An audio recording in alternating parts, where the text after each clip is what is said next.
Hey guys, my name is Gutch and welcome to Storyteller MNL, kung saan magbabasa tayo ng children's books from the Philippines. Today, ang babasahin natin ay Ang Batang Ayaw Maligo. Kwento ni Beng Alba. Guhit ni Marcus Nada. Si Popong ang batang ayaw maligo. Masayang-masaya siya kapag nakakatakas siya sa kuskus ng labakara, dulas ng sabon, at higit sa lahat, sa lamig ng tubig. Popong, maligo ka na! Naghihintay na ang tubig mo sa banyo! Sasabihin ng nanay niya. Tuwing maririnig ni Popong ang salitang ligo, para itong binubuhusan ng isang balde ng malamig na tubig. Kung ano-anong dahilan ang ibinibigay ni Popong para makaiwas lang sa pagligo. Nay, parang may sakit po ata ako. Nay, tatapusin ko lang po itong paboritong palabas ko. O di kaya'y itatago niya ang sabon at sasabihing, Nay, wala na pong sabon! minsan ay umalis ang mga magulang ni Popong para tumulong sa 3 araw na medical outreach sa kabilang bayan.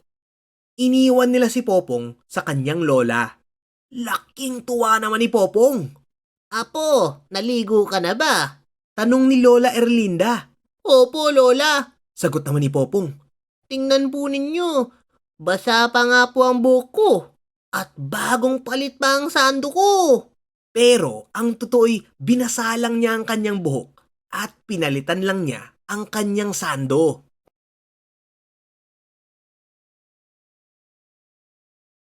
Aba, oo nga. Pero ano ba yung naaamoy ko na parang amoy araw?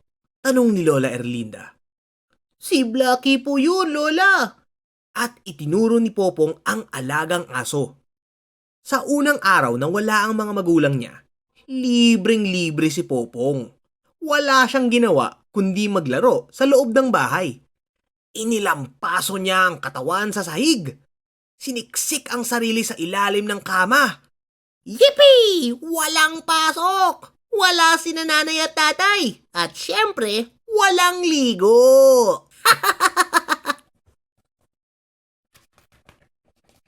Sa pangalawang araw, sa bakura naman naglaro si Popong. Umakyat siya sa puno ng bayabas at hinabol ang mga alagang pato. Yippee! Walang pasok! Wala si nanay at tatay. At syempre, walang ligo. Dumating ang 3 araw. Wala pa rin ang nanay at tatay ni Popong. At 3 araw na siyang hindi naliligo. Nanlilimahid na siya sa dumi. Magulong-magulong buhok. Nanlalagkit ang katawan. At ubod ng sama ang amoy.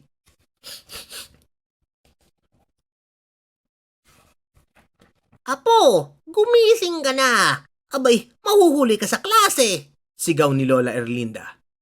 Bumangon si Popong at dali-daling isinuot ang kanyang uniforme. Hindi na siya nakapagsuklay. Hindi na rin siya nakapagsipilyo ng ngipin. Aba, apo, bakit parang di ka ata naligo? Ang dungis ng mukha mo. Lola, pag uwi na lang ako maliligo. Tanghali na kasi ako nagising eh.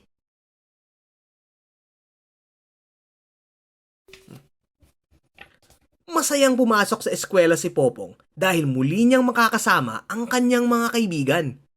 Maglalaro sila ng holen at patintero. Ngunit, habang nagpapatintero, ay di mapakali si Popong. Kamot sa ulo, kamot sa braso, kamot sa binti, kamot sa pisngi, kamot sa tiyan, kamot sa puwet. Kaya naman, Popong, hindi mo nataya si TJ. Popong, di mo nataya si Tintin. Kamot ka kasi ng kamot eh. Siguro di ka naligo no? Pagkatapos magpatintero ng 3 beses, hindi na isinali si Popong ng mga kaibigan niya. Naiiwang nag-iisa si Popong. Malungkot niyang pinanood ang mga kalaro mula sa malayo. Bakit kaya ayaw nila akong makasama? Malungkot na malungkot si Popong. Marami nga siyang pagkain para sa merienda. Wala naman siyang kasalo. Gusto nga niyang makipagtakbuhan. Wala naman siyang kalaro. Muli niyang nilapitan ang mga kalaro.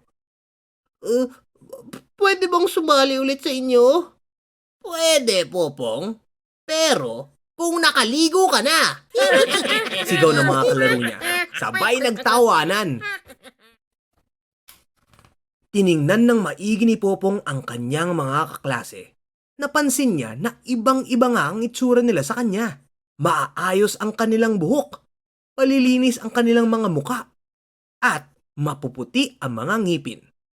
Samantala, siya na may ubod ng gusgusin at kamot ng kamot.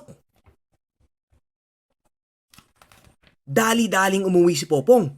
Agad niyang hinanap ang pinakamabangong sabon, pinakamalaking labakara, at nagsimulang magkuskus.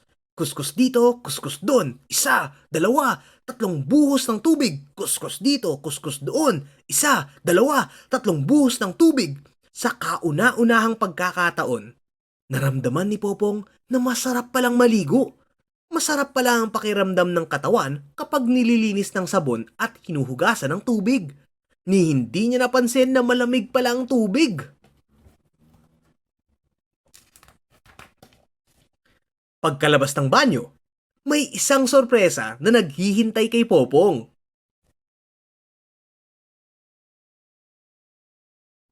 Wow! Ang bango-bango naman ng anak ko! Sigaw ng kanyang tatay. Nay! Tay! Bumalik na kayo! Bulalas ni Popong. Hinagkan niya silang dalawa. Oo anak, sa katunayan, nag-alala kami sa iyo habang nasa kabilang bayan kami. Sagot ni nanay. Maraming bata kasi doon na kung hindi may bungang araw ay may galis aso naman. Dagdag ni nanay. Nagkasugat-sugat na nga ang mga balat nila dahil siguro kamot sila ng kamot. Talaga po? Pwede po bang mangyari sa akin yun, Nay? Tay? Oo anak, pero maiiwasan naman ito kung laging malinis ang katawan mo. Sagot ni tatay. Napaisip si Popong sa sinabi ng nanay at tatay niya. Naalala niya na muntik na ring magkasugat-sugat ang balat niya dahil sa kanyang pagkakamot. Tiningnan ni Popong ang kanyang mga magulang. Nay, tay, sorry po. Kasi po, mula nang umalis kayo ay ngayon lang ulit ako naligo. Nagsisinungaling po ako kay Lola tuwing tinatanong niya kung naligo na ako. Pero mula ngayon, susundin ko na po ang lahat ng mga sinasabi ninyo. At kahit na si Lola lang po ang kasama ko dito, maliligo pa rin ako. Matapos mangako ni Popong, ay bigla itong napaisip. Si Blackie kaya?